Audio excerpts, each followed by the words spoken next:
Welcome to J news. ముందుగా headlines చూద్దాం. Knowledge ఎకానమీకి చిరునామాగా ఏపీ అన్న ముఖ్యమంత్రి చంద్రబాబు నాయుడు. అమరావతిలో ప్రసంగం ప్రఖ్యాత యూనివర్సిటీలు రానున్నాయని వెల్లడి. టెక్నాలజీని తీసుకొస్తాం, దానిని అందిపుచ్చుకునే బాధ్యత యువతదే అని పిలుపు.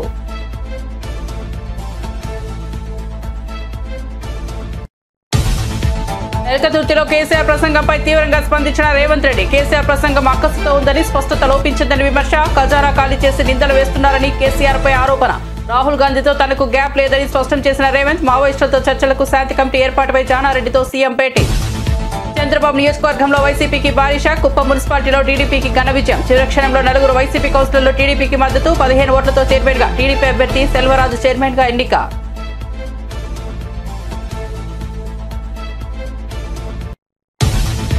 హామీ నిలబెట్టుకున్నామని చంద్రబాబుకు ధన్యవాదాలు తెలిపిన పవన్ కళ్యాణ్. చేపల వేట నిషేధ వృత్తిని 10,000 నుంచి 20,000కు పెంచిన కూటమి ప్రభుత్వం. శ్రీకాకుళంలో పథకాన్ని ప్రారంభించిన సీఎం చంద్రబాబు. హామీ నెరవేర్చడంపై డిప్యూటీ సీఎం పవన్ కళ్యాణ్ హర్షం.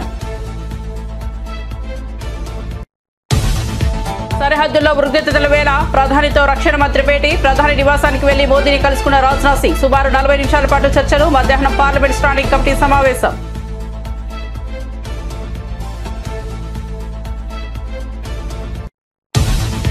పాక్పై ఓసీపీ ఫైర్. అరగంట కాదు, అర్ధ శతాబ్దం వెనుక. పహల్గామ్ దాని నేపథ్యంలో పాకిస్తాన్పై మండిపడ్డ ఓవైసీ. భారత్ కంటే పాక్ అర్ధ శతాబ్దం వెనుకబడి ఉందన్న అసద్. వక్ఫ్ సవరణ బిల్లుకు మద్దతిచ్చిన బాబు నితీష్లపై తీవ్ర విమర్శలు. ఇక వార్త వివరాల్లోకి వెళ్తే, తెలంగాణ ముఖ్యమంత్రి రేవంత్ రెడ్డిని రాష్ట్ర తదుపరి ప్రభుత్వ ప్రధాన కార్యదర్శిగా నియమితులైన కె రామకృష్ణారావు సచివాలయంలో మర్యాదపూర్వకంగా కలిశారు. ప్రస్తుత ప్రధాన కార్యదర్శి శాంతికుమారి ఈ నెల 30వ తేదీన పదవి విరమణ చేయనున్న నేపథ్యంలో ప్రభుత్వం కె రామకృష్ణను నూతన సీఎస్ గా నియమిస్తూ నిర్ణయం తీసుకుంది. ప్రస్తుతం కె రామకృష్ణారావు ఆర్థిక శాఖ ముఖ్య కార్యదర్శిగా బాధ్యతలు నిర్వహిస్తున్నారు. సీనియారిటీ జాబితా ప్రకారం ఆయనతో పాటు మరో 6 అధికారులు ప్రధాన కార్యదర్శి పదవి రేసులో ఉండగా ప్రభుత్వం అన్ని అంశాలను పరిశీలించి కె రామకృష్ణారావును నియమించాలని నిర్ణయించింది. ఆయన 2014 సంవత్సరం నుంచి ఆర్థిక శాఖ బాధ్యతలను నిర్వహిస్తున్నారు. బీఆర్ఎస్ ఎల్కతుర్తిలో నిర్వహించిన పార్టీ రజతోత్సవ సభలో ఆ పార్టీ అధినేత మాజీ ముఖ్యమంత్రి కేసీఆర్ చేసిన ప్రసంగంపై ముఖ్యమంత్రి రేవంత్ రెడ్డి తీవ్రంగా స్పందించారు. కేసీఆర్ ప్రసంగం పూర్తిగా అక్కసుతో నిండి ఉందని, ఆయన మాటల్లో స్పష్టత కొరబడిందని రేవంత్ రెడ్డి విమర్శించారు. రాష్ట్ర ఖజానాను కేసీఆర్ పూర్తిగా ఖాళీ చేసి ఇప్పుడు ఆ నిందను కాంగ్రెస్ ప్రభుత్వంపై మోపే ప్రయత్నం చేస్తున్నారని ఆరోపించారు. బీఆర్ఎస్ పార్టీని ప్రజలు నమ్మే స్థితిలో లేరని, కేసీఆర్ అభద్రతాభావంతో మాట్లాడుతున్నారని ఆయన అన్నారు. కాంగ్రెస్ అగ్రనేత రాహుల్ గాంధీకి తనకు మధ్య దూరం పెరిగిందంటూ వస్తున్న ప్రచారాన్ని ఆయన కొట్టిపారేశారు. రాహుల్ గాంధీతో తనకు ఉన్న అనుబంధం గురించి ప్రత్యేకంగా చెప్పనవసరం లేదని స్పష్టం చేశారు. పహల్గామ్లో జరిగిన ఉగ్రదాడి అనంతరం పాకిస్తాన్ సరిహద్దుల్లో ఉద్రిక్త పరిస్థితులు నెలకొన్నాయి. ఈ దాడి పాక్ ప్రేరేపిత ఉగ్రవాదుల పనేనని, ఉగ్రవాదాన్ని పాక్ పెంచి పోషిస్తోందని భారత్ ఆరోపించింది. ఉగ్రవాదులకు తద్వారా పాక్ గుణపాఠం చెప్పేందుకు భారత్ సిద్ధమవుతోంది. ఈ నేపథ్యంలో రక్షణ మంత్రి రాజ్నాథ్ సింగ్ ప్రధాని నరేంద్ర మోదీతో సమావేశమయ్యారు. సోమవారం ఉదయం ప్రధాని నివాసానికి వెళ్లిన రాజ్నాథ్ పహల్గామ్లో తాజా పరిస్థితిని, భద్రతా బలగాల సన్నద్ధతను ప్రధాని మోదీకి వివరించినట్లు సమాచారం. దాదాపు 40 నిమిషాల పాటు జరిగిన ఈ సమావేశంలో సైన్యం తీసుకున్న నిర్ణయాలను ఆయన మోదీకి తెలియజేశారు. అంతకుముందు chief of defence staff general Anil చౌహాన్తో రాజ్నాథ్ భేటీ అయ్యారు. పహల్గామ్ దాడి నేపథ్యంలో భారత్ చేపట్టాల్సిన చర్యలపై చర్చించారు. ఆ సమావేశంలో తీసుకున్న కీలక నిర్ణయాలను ప్రధానికి రాజ్నాథ్ సింగ్ వివరించారు. ప్రధాని మోదీ భేటీలో జాతీయ భద్రతా సలహాదారు అజిత్ దోవల్ కూడా పాల్గొన్నారు. ఆంధ్రప్రదేశ్లోని మత్స్యకారులకు రాష్ట్ర ప్రభుత్వం శుభవార్త అందించింది. సముద్రంలో చేపల వేట నిషేధ సమయంలో మత్స్యకారులకు అందించే ఆర్థిక వృత్తిని రెట్టింపు చేస్తున్నట్లు ప్రకటించింది. ఈ నిర్ణయం పట్ల రాష్ట్ర ఉప ముఖ్యమంత్రి పవన్ కళ్యాణ్ హర్షం వ్యక్తం చేశారు. ఎన్నికల సమయంలో ఇచ్చిన హామీలు నిలబెట్టుకున్నామని ఆయన పేర్కొన్నారు. ఇటీవల శ్రీకాకుళం జిల్లా పర్యటనలో ముఖ్యమంత్రి చంద్రబాబు ఈ పథకాన్ని లాంఛనంగా ప్రారంభించారు. గతంలో వేట నిషేధ సమయంలో మత్స్యకారులకు 10,000 వృత్తిగా అందేది. తాజాగా కూటమి ప్రభుత్వం తీసుకున్న నిర్ణయంతో ఈ మొత్తాన్ని 20,000కు పెంచినట్లు పవన్ ఒక ప్రకటనలో తెలిపారు. ఎన్నికల హామీని కార్యరూపం దాల్చేలా చేసిన ముఖ్యమంత్రి చంద్రబాబుకు ఆయన కృతజ్ఞతలు తెలియజేశారు. పాకిస్తాన్పై ఎంఐఎం అధినేత హైదరాబాద్ ఎంపీ అసదుద్దీన్ ఓవైసీ మరోసారి తీవ్రస్థాయిలో ధ్వజమెత్తారు. భారత్ కంటే పాకిస్తాన్ అరగంట కాదు, ఏకంగా అర్ధ శతాబ్దం వెనుకబడి ఉందని ఎద్దేవా చేశారు. మహారాష్ట్రలోని ప్రభానిలో వక్ఫ్ చట్టానికి వ్యతిరేకంగా బహిరంగ సభలో ఓవైసీ ప్రసంగించారు. ఈ సందర్భంగా ఇటీవల పహల్గామ్లో జరిగిన ఉగ్రదాడిని తీవ్రంగా ఖండించారు. పాకిస్తాన్ నేతల అణుబాంబు బెదిరింపులను ప్రస్తావిస్తూ మీరు అరగంట కాదు అర్ధ శతాబ్దం వెనుకబడి ఉన్నారు. మీ దేశ బడ్జెట్ మా సైనిక బడ్జెట్తో కూడా సరిపోదని ఓవైసీ అన్నారు.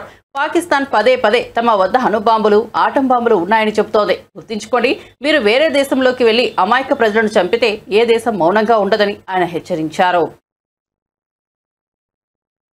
తెలంగాణ రాజధాని హైదరాబాద్ లో ఉన్న రాజ్ భవన్ లో లోకాయుక్త ఉప లోకాయుక్త ప్రమాణ స్వీకారం జరిగింది. సీఎం రేవంత్ రెడ్డితో పాటు అసెంబ్లీ స్పీకర్ గడ్డం ప్రసాద్ కుమార్, మండలి చైర్మన్ గుత్తా సుఖేందర్ రెడ్డి హాజరయ్యారు. ఈ క్రమంలో తెలంగాణ గవర్నర్ జిష్ణుదేవ్ వర్మ లోకాయుక్త ఉప లోకాయుక్తలతో ప్రమాణ స్వీకారం చేయించారు. లోకాయుక్తగా జస్టిస్ ఏ రాజశేఖర్ రెడ్డి, ఉప లోకాయుక్తగా జగజ్జీవన్ కుమార్ ప్రమాణ స్వీకారం చేశారు.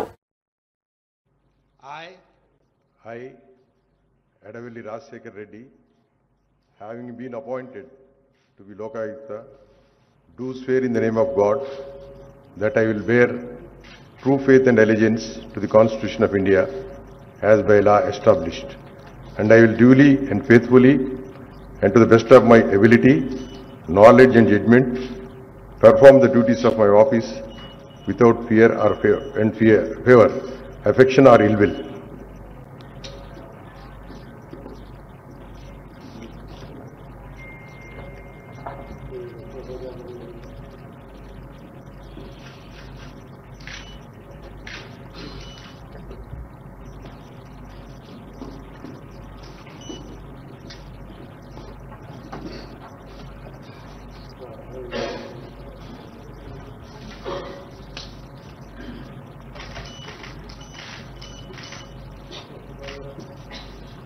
As Upa-Lokayukta. By virtue of the powers vested in me by subsection 1 of section 3 and subsection 1 of section 5 of the Telangana Lokayukta and Upa-Lokayukta Act 1983, I, Jishnudev Verma, Governor of Telangana, hereby appoint Sri B.S.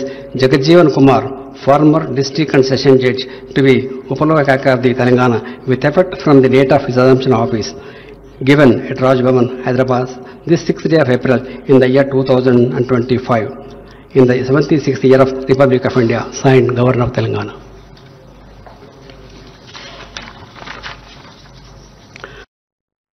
బహిరంగ ప్రదేశాల్లో చెత్త వేసే అలవాటు మార్చే విధంగా చర్యలు తీసుకోవాలని, recycling పై చైతన్యం కల్పించాలని ఏపీ మంత్రి పొంగూరు నారాయణ అన్నారు. సోమవారం విజయవాడలో స్వతంత్రాంధ్ర స్వచ్ఛంద కార్పొరేషన్ ఆధ్వర్యంలో కెపాసిటీ బిల్డింగ్, బిహేవియరల్ చేంజ్ పై నిర్వహించిన అవగాహన కార్యక్రమం జరిగింది. ఈ కార్యక్రమానికి మంత్రి పొంగూరు నారాయణ సహా కార్పొరేషన్ చైర్మన్ పట్టాభిరామ్, మున్సిపల్ శాఖ ఉన్నతాధికారులు, స్వచ్ఛంద సంస్థ ప్రతినిధులు హాజరయ్యారు. ఈ సందర్భంగా మంత్రి నారాయణ మున్సిపాలిటీలో సాలిడ్ వేస్ట్, లిక్విడ్ వేస్ట్ తొలగించడం ఎంతో సవాల్తో కూడినదని తెలిపారు. రాష్ట్రంలోని మున్సిపాలిటీలో రోజుకు 6,500 టన్నుల సాలిడ్ వేస్ట్ ఉత్పత్తి అవుతోందని, ప్రతిరోజు ఈ వ్యర్థాలను తొలగించాల్సిన అవసరం ఉందని చెప్పారు. అలాగే వేస్ట్ మేనేజ్మెంట్ కు మున్సిపల్ శాఖ అత్యంత ప్రాధాన్యత ఇస్తోందని, ప్రజల్లో స్వచ్ఛతపై అవగాహన కల్పించేందుకు ప్రత్యేక కార్యక్రమాలు చేపడుతున్నామని అన్నారు. అమరావతి అన్స్టాపబుల్ అని ముఖ్యమంత్రి చంద్రబాబు నాయుడు పేర్కొన్నారు. ప్రపంచ ప్రఖ్యాతి చెందిన యూనివర్సిటీలను అమరావతికి తీసుకొస్తామన్నారు. ప్రపంచంలో ఉండే టెక్నాలజీ, నాలెడ్జిని అందుబాటులో ఉంచుతామన్నారు. దానిని అందిపుచ్చుకునే బాధ్యత యువతిది అని అన్నారు. రాజధాని అమరావతిలోని విట్ యూనివర్సిటీలో నిర్వహిస్తున్న వి లాంచ్ ప్యాడ్ 2025 స్టార్టప్ ఎక్స్పోకు ముఖ్యమంత్రి నారా చంద్రబాబు నాయుడు హాజరయ్యారు. అలాగే యూనివర్సిటీ ప్రాంగణంలో గాంధీజీ విగ్రహాన్ని ఆవిష్కరించారు. మహాత్మా గాంధీ బ్లాక్, వివి గిరి బ్లాక్, దుర్గాబాయ్ దేశ్ముఖ్ బ్లాక్ నూతన భవనాలను ప్రారంభించారు. ఈ సందర్భంగా ఆయన మాట్లాడుతూ అప్పట్లో ఐటీని ప్రమోట్ చేశాం, ఇప్పుడు క్వాంటమ్ టెక్నాలజీని ప్రమోట్ చేస్తున్నామని ఆయన తెలిపారు. ఒకప్పుడు ప్రభుత్వ అటెండర్ ఉద్యోగానికి కూడా డిమాండ్ ఉండేదని అన్నారు. ఇప్పుడు కలెక్టర్ పోస్టు కంటే ఐటీ ఉద్యోగానికి డిమాండ్ ఎక్కువగా ఉందన్నారు. విట్ అమరావతిలో 95% ప్లేస్మెంట్లు వస్తున్నాయని తెలిపారు. మీరు ఉద్యోగంతో సంతృప్తి చెందవద్దు, కొత్త సంస్థలను స్థాపించండి అని పిలుపునిచ్చారు. సిలికాన్ వ్యాలీ కంపెనీల సీఈఓలు ఎక్కువగా తెలుగు వాళ్ళు భారతీయులే అని తెలిపారు. 2న ప్రధానమంత్రి అమరావతికి వస్తున్నారని, ప్రధాని చేతుల మీదుగా అమరావతి పునఃప్రారంభం కాబోతోందని సీఎం తెలిపారు. విశాఖపట్నంలోనే ఉండాలి అనే కోరిక ఉంది. ఇక్కడ దానికి అనేక కారణాలు ఉన్నాయి.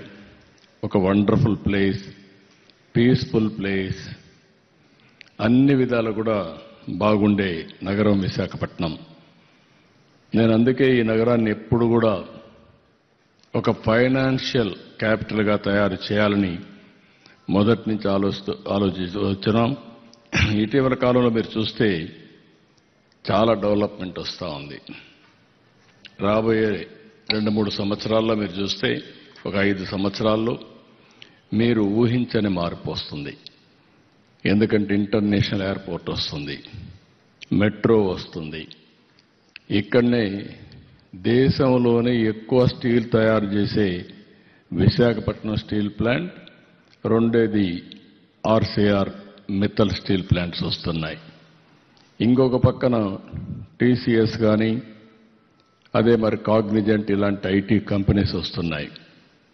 తర్వాత రాబోయే రోజుల్లో గూగుల్ వస్తే నాలెడ్జ్ ఎకానమీ కూడా చిరునామాగా దేశంలోనే విశాఖపట్నం తయారయ్యే పరిస్థితి వస్తుంది. వాళ్ళు ఇక్కడ డేటా సెంటర్ పెట్టి ప్రపంచంలో ఉండే డేటాస్ అంతా కూడా ఇక్కడ తీసుకొచ్చి అనలిటిక్స్ చేసి ఆర్టిఫిషియల్ ఇంటెలిజెన్స్ ఉపయోగించి సొల్యూషన్స్ ఇక్కడి నుంచి పంపించే పరిస్థితికి వస్తున్నారు. ఈరోజు మనందరం ఇక్కడ స్టూడెంట్స్ అంతా ఉన్నారు, ఫ్యాకల్టీ మెంబర్స్ ఉన్నారు. మనం అందరం కూడా wonderful time, very inspiring time. ఎప్పుడూ ఊహించినటువంటి సమయంలో మనందరం ఉండడం మన అదృష్టం. నేను ఎందుకంటున్నానంటే ఈరోజు మీరు చూస్తే wealth creation, India is moving very fast. Narendra Modi గారు 2047 వికసిత్ భారత్ అనౌన్స్ చేశారు. ఈరోజు ఇండియా 5వ అతిపెద్ద ఆర్థిక వ్యవస్థ. ఇంకొక 2 ఏళ్లలో 3వ అతిపెద్ద ఆర్థిక వ్యవస్థగా తయారవుతాం. 2028 నుంచి హైయెస్ట్ గ్రోత్ ఉండే ఏకైక దేశం భారతదేశం ఉంటుంది.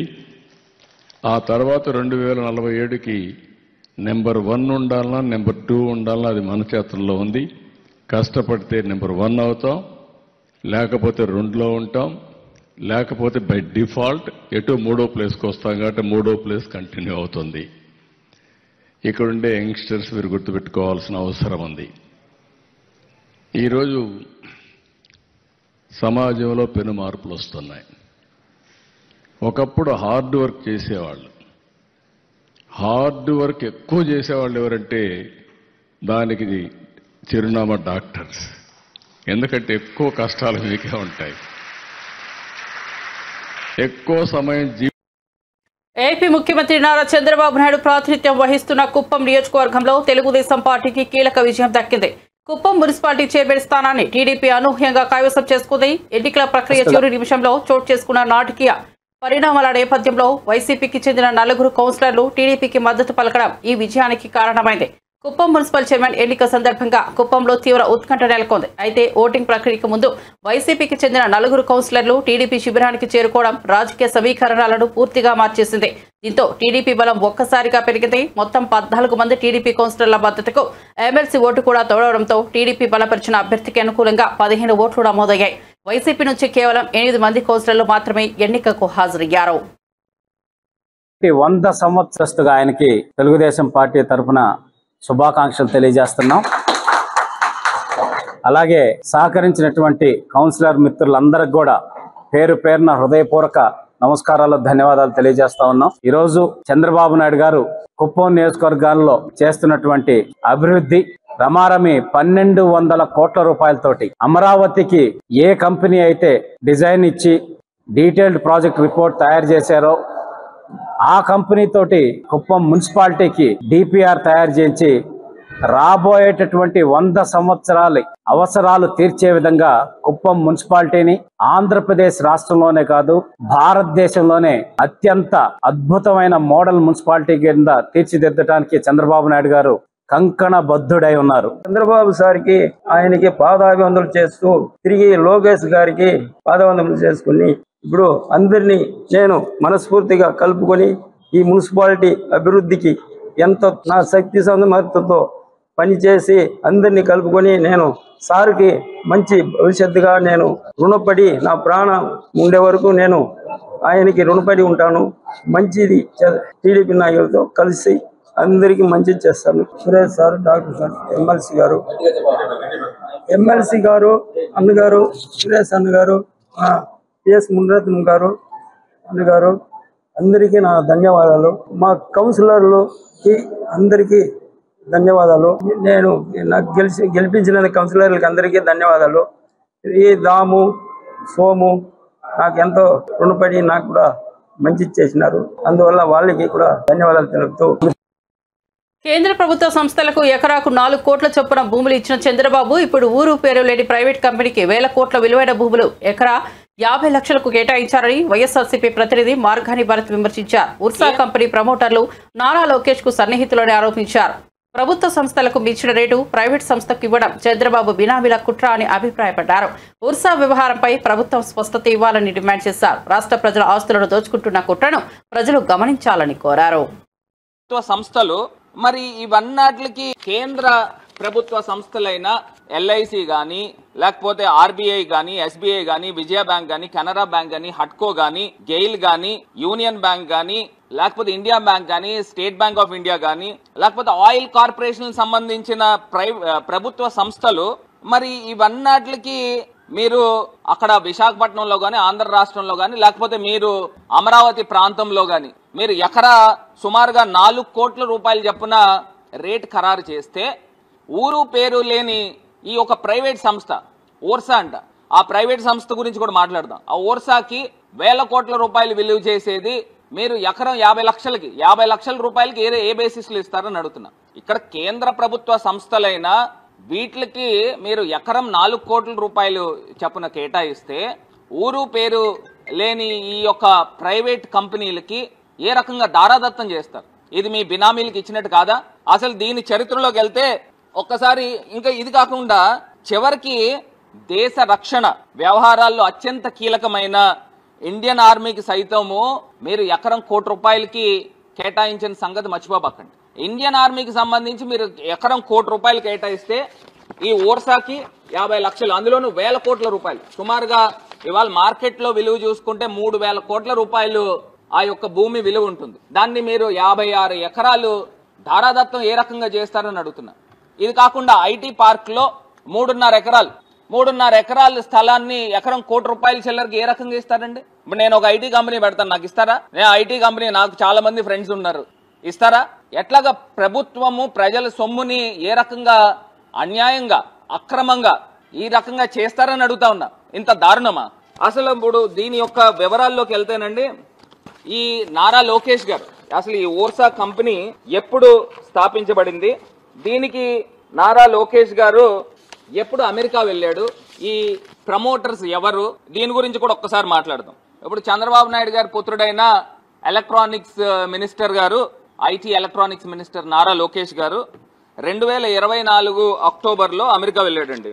లోకేష్ గారు అమెరికా వెళ్ళంగానే ఆయన ఆర్టిఫిషియల్ ఇంటెలిజెన్స్ గురించి వీళ్ళకి సంబంధించిన ఛానల్స్ లోను పేపర్లోను వండి వార్చేశారు. పుంకాలుగా కథనాలు కూడా తీసుకుని వచ్చారు. ఇక్కడ నేను చెప్పాలనుకున్న అంశం ఏంటంటే, అసలు ఈ ప్రమోటర్స్ ఎవరైతే ఈ ఓర్సాకు సంబంధించిన వ్యక్తులు ఉన్నారో, ఎవరు ఇందులో డైరెక్టర్స్ కౌశిక్ పెందుర్తి ఎవరండి, ఈ సతీష్ అబ్బారి ఎవరు, వీళ్ళకున్న ట్రాక్ రికార్డు గురించి కూడా ఒకసారి మాట్లాడదాం. ఫస్ట్ ఈ లోకేష్ గారిది కంప్లీట్ చేద్దాం. ఇప్పుడు ఈయన అమెరికా వెళ్ళాడు. అమెరికా వెళ్ళిన తర్వాత ఇన్ని 1000 కోట్ల రూపాయలు చెప్తున్న ఈ యొక్క ఓర్సా క్లస్టర్ ప్రైవేట్ కంపెనీకి సరిగ్గా 2 నెలల క్రితం 2025 ఫిబ్రవరి 12వ తారీఖున ప్రారంభం అవడం ఏంటి? ఇందులో ఏదైతే ఈ యొక్క డైరెక్టర్లు ఉన్నారో, ఈ డైరెక్టర్లు 2024 సెప్టెంబర్ 27 సెప్టెంబర్ 2024న ఇది రిజిస్టర్ అయింది. వరంగల్లో జరిగిన బీఆర్ఎస్ సదస్సు సభ కోసం భూములు ఇచ్చిన రైతులకు ప్రత్యేకంగా కృతజ్ఞతలు తెలుపుతున్నట్లు ఎమ్మెల్సీ పోచంపల్లి శ్రీనివాసరెడ్డి ప్రకటించారు. సభకు వచ్చే ప్రజల సౌలభ్యం కోసం చదును చేసిన పొలాలను గట్లను తిరిగి బాగు చేస్తామని హామీ ఇచ్చారు. రైతుల సహకారంతో సభ విజయవంతమైందని ప్రశంసించారు. రైతుల అభివృద్ధికి ప్రభుత్వం కట్టుబడి ఉన్నట్లు తెలిపారు. భవిష్యత్తులో కూడా రైతుల సమస్యల పరిష్కారానికి అన్ని చర్యలు తీసుకుంటామని స్పష్టం చేశారు. రైతుల సహకారం తెలంగాణ ఉద్యమానికి గర్వకారణమని పోచంపల్లి శ్రీనివాసరెడ్డి పేర్కొన్నారు. టీఆర్ఎస్ పార్టీ రజతోత్సవ సభ వరంగల్లో పెట్టాలని కేసీఆర్ గారు నిర్ణయించిన నుంచి సార్ యొక్క ప్రతి సూచన మేరకి ఇక్కడ ఎన్ని ఎకరాల్లో చేయాలి, ఎట్ల విధంగా చేయాలని కేసీఆర్ ప్రతి ఆలోచన, ఎలకతుర్తిలో 1100 ఎకరాల్లో పార్కింగ్, 160 ఎకరాల్లో గ్రౌండ్ కేసీఆర్ ప్రతి సూచన మేరకి కేసీఆర్ సార్ చేసిన ప్రతి సూచన మేరకి ఏర్పాట్లు చేయడం జరిగింది. అక్కడ అన్ని ఏ ఒక్కటి కూడా తక్కువ కాకుండా లక్షలాది మందిగా వచ్చి ప్రజల కోసం అన్ని కూడా ఆ రోజు 30 రోజుల నుంచి సార్ చెప్పిన ప్రతి ఒక్కటి కూడా సూచన తప్పకుండా ఏర్పాటు చేయడం జరిగింది.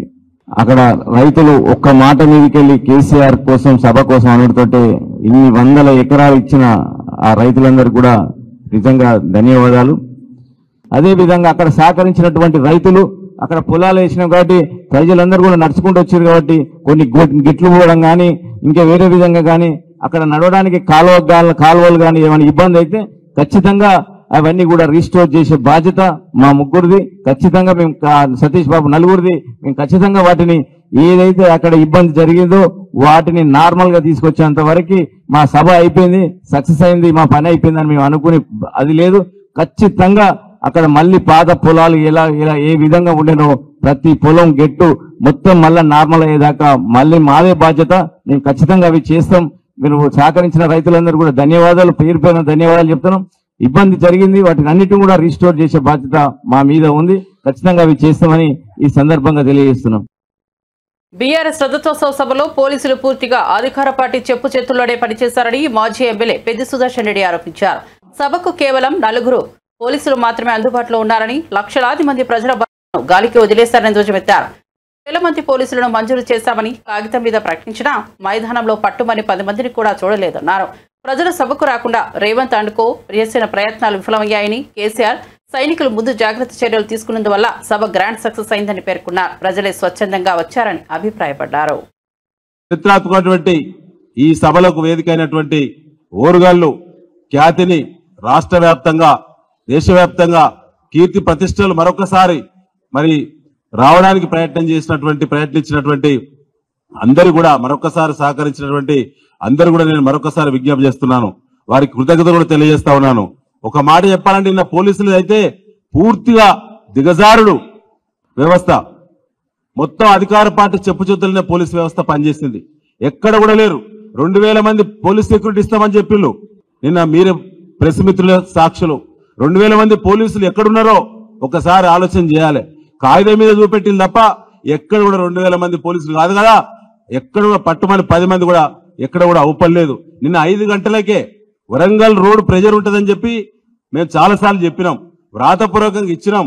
వరంగల్ రోడ్ ప్రెజర్ ఎక్కువ ఉంటుంది. ఎరెస్టివల్ వరంగల్ జిల్లాతో పాటు హైదరాబాద్, రంగారెడ్డి, మహబూబ్ నగర్, ఖమ్మం, నల్గొండ ప్రెజర్ ఎక్కువ ఉంటుంది. ఇక్కడ జాగ్రత్తలు తీసుకోవాలని చెప్తే నిన్న 5 గంటలకే హసన్పత్తి, ఎల్లాపూర్ దగ్గర చేతులు ఎత్తేసిళ్ళు పోలీసు మొత్తం కూడా. అసలు వరంగల్ పార్కింగ్ సంబంధించినటువంటి అక్కడ నిన్న 5 గంటలకు పెద్దలు ఎమ్మెల్సీ శ్రీనివాసరెడ్డి గారు మేమే ట్రాఫిక్ డ్యూటీ చేసే పరిస్థితి వచ్చింది. లాఠీ పట్టుకొని కట్టె పట్టుకొని. ఆ స్థితి ఎందుకు వచ్చిందో పోలీస్ అధికారులు చెప్పాల్సిన బాధ్యత మీ మీద ఉన్నది. ఇలా నౌకరీ అధికార పార్టీ కోసం నౌకరీ కాదు మీది. ఇదే ప్రభుత్వం మళ్ళీ ఉంటుందని చెప్పి అనుకోవద్దు. రేపు వచ్చే ప్రభుత్వం బరాబరి బీఆర్ఎస్ ప్రభుత్వం వస్తుంది. ఖచ్చితంగా ఇలాంటి మరి చిల్లర వ్యవహారాలు చేయవద్దని చెప్పి కూడా పోలీసు అధికారులు మరొకసారి హెచ్చరించడం జరుగుతూ ఉన్నది. ఎందుకంటే నిన్న 5 గంటలకు వరంగల్ రోడ్ ట్రాఫిక్ క్లియరెన్స్ లో ఏ ఒక్క పోలీస్ అధికారి అందుబాటులో లేరు. ఎమ్మెల్సీ గారు నేను ఎన్నిసార్లు ఫోన్లో ప్రయత్నం చేసినా ఏ ఒక్కరు కూడా ఫోన్ ఎత్తలేదు, మాకు రెస్పాన్స్ ఇవ్వలేదు. మేము నిర్వాహకులమే. మేము మా ఫోన్ ఎత్తినటువంటి అధికారులు మీరు డ్యూటీ ఎక్కడ చేసిరని చెప్పి అడగదలుచుకున్నాం. ఎన్నిసార్లు ప్రయత్నం చేసినాం, సెట్ల మాట్లాడని చెప్పినాం. స్థానికంగా అప్పటి పోలీస్ దగ్గర అక్కడక్కడ సెట్లు ఉంటే సెట్ల మీ ఆఫీసుతో మాట్లాడినా బాబు మేమే నిర్వాహకులం కదా, మీరు అనవసరంగా బారికేడ్లు అడ్డం పెడుతున్నారు. లక్షలాది మంది ప్రజలు వచ్చేటువంటి రోడ్లకు బారికేడ్లు పెట్టిన ఎక్కడిది, ఇది బుద్ధిలేని వ్యవహారం అని చెప్పి కూడా నిన్న ఎంత చేసినా. బీఆర్ఎస్ అధినేత కేసీఆర్ తీరును ఎక్సైజ్ మరియు పర్యాటక శాఖ మంత్రి జూపల్లి కృష్ణారావు తీవ్రంగా విమర్శించారు. కేసీఆర్ వ్యవహార శైలి చింత వచ్చొచ్చిన పులుపు చావలేదన్నట్లుగా ఉందన్నారు. రజతోత్సవ సభలో చేసిన ప్రసంగం కూడా అదే ధోరణిలో సాగిందని తెలిపారు. ప్రజల మనోభావాలు, వారి ఆకాంక్షలను గౌరవించకుండా తన కుటుంబ ప్రయోజనాలకే కేటీఆర్, కవితల మద్దతుగా కేసీఆర్ వ్యవహరిస్తున్నారని ఆగ్రహం వ్యక్తం చేశారు. కొత్త తెలంగాణను నిర్మించేందుకు ప్రజలు కాంగ్రెస్ పార్టీకి మద్దతు తెలిపారని, ఇప్పటికైనా కేసీఆర్ తన తీరును మార్చుకోవాలని సూచించారు. ఆనాడు 64,000 కోట్ల రూపాయలు ఉంటే 21 మంది ముఖ్యమంత్రి పరిపాలన చేస్తే 64 సంవత్సరాలు ఎన్నో ప్రాజెక్టులు కట్టిన నాగార్జున సాగర్ అనే శ్రీశైలం చాలా కట్టింది. అయినా కూడా 64 సంవత్సరాల్లో 21 మంది ముఖ్యమంత్రి పరిపాలిస్తే కేవలం 64,000 కోట్ల అప్పు ఉంటే మీరు 10 సంవత్సరాలు ఒక్క ముఖ్యమంత్రి ఇలా 8 లక్షల కోట్ల అప్పు చేసింది నిజమా అబద్ధమా? మరి అబద్ధమైతే ఇలా ఈ ప్రభుత్వం రేవంత్ రెడ్డి గారి నాయకత్వాన నెలకు 6,000 కోట్ల రూపాయల పైచిలకు ఎందుకు కంతులు వడ్డీ అసలు కట్టాల్సి వస్తూ ఉంది? గత కాంగ్రెస్ 2000 కేసీఆర్ ముఖ్యమంత్రి కాకముందుకు 2 జూన్ 2014 నాడు సంవత్సరానికి 6,000 కట్టేది, ఇలా నెలకు 6,000 కట్టాల్సి వస్తూ ఉంది. ఇది వాస్తవం కాదా కేసీఆర్ గారు? నిజంగా మీకు అంత నిజాయితీ ఉంటే మరి అన్నీ మీరు వాస్తవాలు మాట్లాడి మీరు ఈ వాస్తవం ఎందుకు మాట్లాడలే? ఇది అబద్ధమా? రెండవది, మరి ఇన్ని ధనిక రాష్ట్రాన్ని మీకు అప్పచెప్పినా కూడా, మిగులు బడ్జెట్ అప్పచెప్పినా కూడా, ఇన్ని లక్షల కోట్లు అప్పు చేసినా కూడా ఇలా కాంగ్రెస్ పార్టీ ఏదో చేయలేదు, చెప్పింది చేస్తలేదు, ఇది చేస్తలేదు చెప్పి మీరు మాట్లాడుతున్నారు. మరి ఇంత ధనిక రాష్ట్రమైనా ఇన్ని అప్పులు చేసినా కూడా మీరు చెప్పినటువంటి 10 సంవత్సరాల కింద ఏం మాట్లాడినరు? దళితులకు 3 ఎకరాల భూమి కొనిస్తా అన్నారు, నిరుద్యోగ యువకులకు 3,000 రూపాయలు నిరుద్యోగ వృత్తిస్తా అన్నారు, డబుల్ బెడ్రూమ్ ఇల్లు ఎక్కడన్నారు కట్టిస్తామన్నారు, అల్లుడు ఎక్కడ వస్తే బిడ్డ ఎక్కడ వస్తే రకరకాలు మాట్లాడు, అల్లుడు వస్తే ఎడ పడుకోవాలి, బిడ్డ ఎడ, మేకాడ, గొర్రె అని మాట్లాడింది. మరి ఇంత అయిన తర్వాత కూడా 10 సంవత్సరాలు ఎక్కడ మీరు కట్టిందా? రాష్ట్రంలో మా మిత్రులు చెప్పినట్టుగా కేవలం 89,000 కట్టింది. అవి కూడా ఎక్కడ కట్టినరు? ఎవరు కట్టినరు? కేవలం మంత్రులు.